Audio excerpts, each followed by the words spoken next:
দক্ষিণ এশিয়ার মানচিত্রে হঠাৎ যদি সামরিক শক্তির পাল্টা ভারসাম্য তৈরি হয় তাহলে কি হবে? পাকিস্তান গোপনে বাংলাদেশকে দিচ্ছে বিশাল গোলা বারুদ, ট্যাঙ্কের শেল, এমনকি টন টন RDX বিস্ফোরক।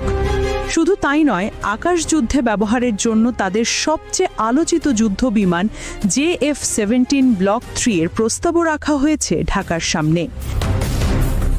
পাকিস্তানের ফাওয়া সিরিজের দীর্ঘ পাল্লার MLRS রকেট সিস্টেম এবং আধুনিক MBT ট্যাঙ্কগুলো বাংলাদেশের হাতে আসতে পারে বলে আলোচনা চলছে। প্রশ্ন হলো, এটি কি শুধু সামরিক সহযোগিতা নাকি দক্ষিণ এশিয়ার নিরাপত্তা চিত্র পুরোপুরি পাল্টে দেওয়ার এক কৌশল? আর ভারতের প্রতিক্রিয়া কি হতে পারে? 2024 সালের মাঝামাঝি সময়ে দক্ষিণ এশিয়ার প্রতিরক্ষা কূটনীতিতে আলোড়ন তোড়ে এক খবর। পাকিস্তান গোপনে বাংলাদেশের কাছে বিপুল পরিমাণ গোলাবারুদ সরবরাহ করেছে।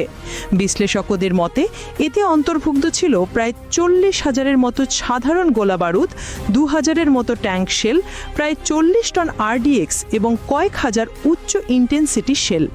এই শিপমেন্ট 3 কিস্তিতে বাংলাদেশে আসে বলে উল্লেখ করেছে আঞ্চলিক কয়েকটি গণমাধ্যম ও প্রতিরক্ষা বিশ্লেষণ প্ল্যাটফর্ম। পাকিস্তান শুধু গোলাবারুদ দিয়েই থেমে যায়নি, তারা ঢাকাকে প্রস্তাব দেয় JF-17 ব্লক 3 যুদ্ধ বিমান, যা পাকিস্তান ও চীনের যৌথ প্রকল্প। এই জেটকে বলা হয় সস্তা, দ্রুত মোতায়েনযোগ্য আর আধুনিক মিশনে সক্ষম। পাকিস্তান বাংলাদেশ বিমান বাহিনীর একটি টেকনিক্যাল টিমকে আমন্ত্রণ জানিয়েছে ডেমো ট্রায়াল দেখার জন্য। কিন্তু এখানেই শেষ নয়, পাকিস্তান আরও প্রস্তাব করেছে ফাওয়া সিরিজের গাইডেড MLRS দীর্ঘ পাল্লার রকেট সিস্টেম। এই সিস্টেম দক্ষিণ এশিয়ায় গোলাবারুদের ভারসাম্যকে বদলে দিতে পারে। বিশ্লেষকরা মনে করেন, যদি বাংলাদেশ এই ধরনের রকেট গ্রহণ করে তাহলে সীমান্ত সংঘাতে আঞ্চলিক শক্তির হিসাব পাল্টে যেতে বাধ্য। এছাড়া আল খাইদ বা MBT 2000 ট্যাঙ্ক আপগ্রেডের প্রস্তাবও উঠে এসেছে। বাংলাদেশ আগে থেকেই MBT 2000 ব্যবহার করছে, তাই নতুন আপগ্রেড হলে সীমান্ত প্রতিরক্ষায় বড় ধরনের উন্নতি হবে।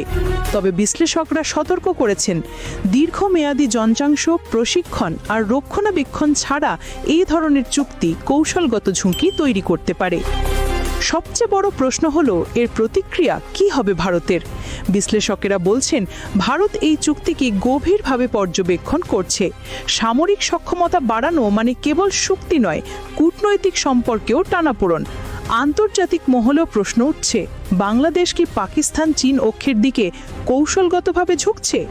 এই পুরো ঘটনা প্রবাহ দেখায় যে পাকিস্তান বাংলাদেশকে শুধু সামরিক সহযোগিতায় নয়, বরং দক্ষিণ এশিয়ার নিরাপত্তা সমীকরণে নতুন এক খেলোয়াড় হিসেবে তুলে ধরতে চাইছে।